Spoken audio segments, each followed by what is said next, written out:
Hi there, my name is Stauss. I am a senior geology and ENSS major here at Hartwick. This is my senior thesis on the assessment of water quality of the Whippany River that runs through Morristown, New Jersey. So a little background on our field area. Morristown, New Jersey is a densely populated urban and suburban town. Our sampling site here, we have the Whippany River that feeds into the Speedwell Lake, which is part of the Whippany River. Our objectives for this study, we were looking at the nutrient analysis and looking if there is any potential runoff from both the sewage treatment plant and the recycling center located both on the river. To accomplish this, we took 1 liter samples once each month, 3 times throughout the summer at each of these 5 sampling locations indicated by the red. We have 2 sites that are upstream from the plants, sample site 1 and 3, and the rest are downstream from the recycling center and the sewage treatment plant. We took our 1 liter samples and we split it into 4 separate samples that were each used to analyze both particulate and dissolved metals, as well as dissolved and total nutrients in the system as well. Over here we have our Piper diagram, which shows a kind of a breakdown and distribution of our water chemistry for the major cations and anions. We have a slightly more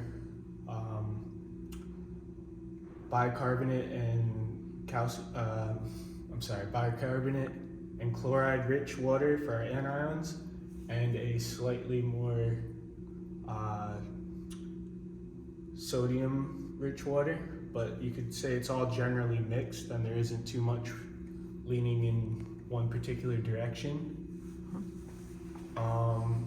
Here we have our sampling dates in relation to precipitation. We see for our second sampling site, there is a large rain event a couple days before, and our third sampling time was during a big rain event in Morristown.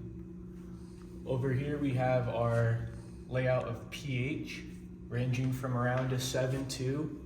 Earlier in the summer, during June, we had a lower pH, and then throughout the summer it got a little bigger, but it's ranging only from a 7.2 to a 7.8.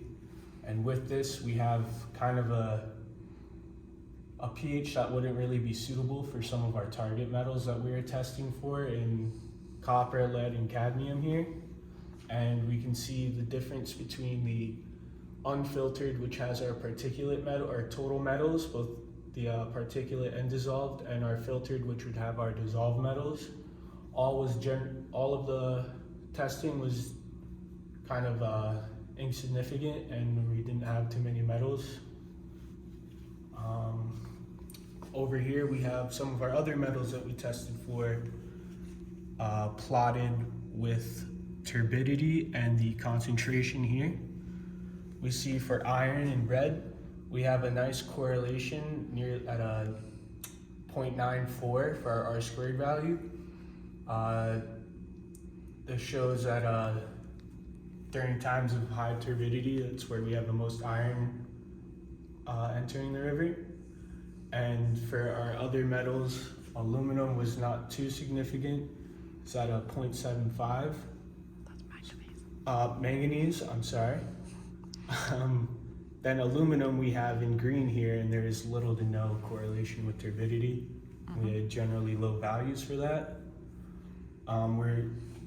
This brings us to our next data set here. We have the unfiltered total particulate and dissolved iron concentrations in brown, and we have the filtered dissolved iron in the green. As you see, it's very insignificant there, and we have mostly particulate iron in the river. This brings us to our kind of last figure here. We have total nitrate plotted by these dots here for each sampling site. And then we have our total phosphate in the bar graphs here, separated by each sampling site and each sampling trial here in the different colors.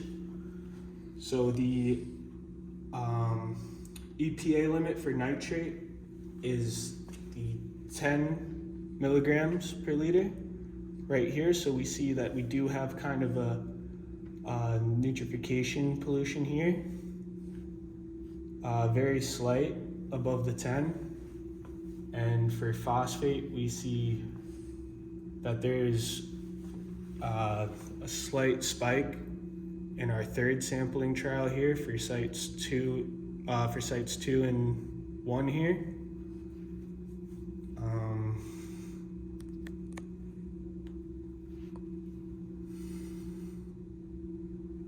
Okay. Yeah. Yeah, so that relates to the rain event, right? Yeah. Yeah. Okay. So our What else? our rain event here kind of correlates with our third sampling trial in red here. We see that during this rain event, we have higher levels of phosphate entering the system, indicated by the red bar here, specifically in our site that's directly downstream from the sewage treatment plant. We also see there's a spike in our nitrate levels here, as well as our phosphate at our sampling site that's upstream, and we attribute that to the high density of residential neighborhoods in the surrounding area on the tributary. And we consider that there's a lot of fertilizer use in the summer, in the warmer months. And we figured that because of the rain event, it kind of transports the nutrients into the river and then transports it downstream.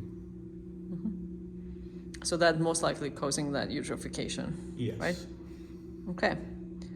So what would you do after what would be the future steps in this project? Steps for this project would be to further analyze the relationship between rain events and the kind of pollution that's entering the waterway, and kind of quantifying how much exactly is going in per how much rain or precipitation we get in that area at the given time. How is the winter here? Do you have snow? Yes, there's plenty of snow. There's a lot of salting on the roads that definitely it has an impact during the winter, and that would also be kind of interesting. Would any of these streams actually freeze over in the winter? No, there's no freeze over from in the lake. in the lake. Yeah. Okay. All right. Thank you.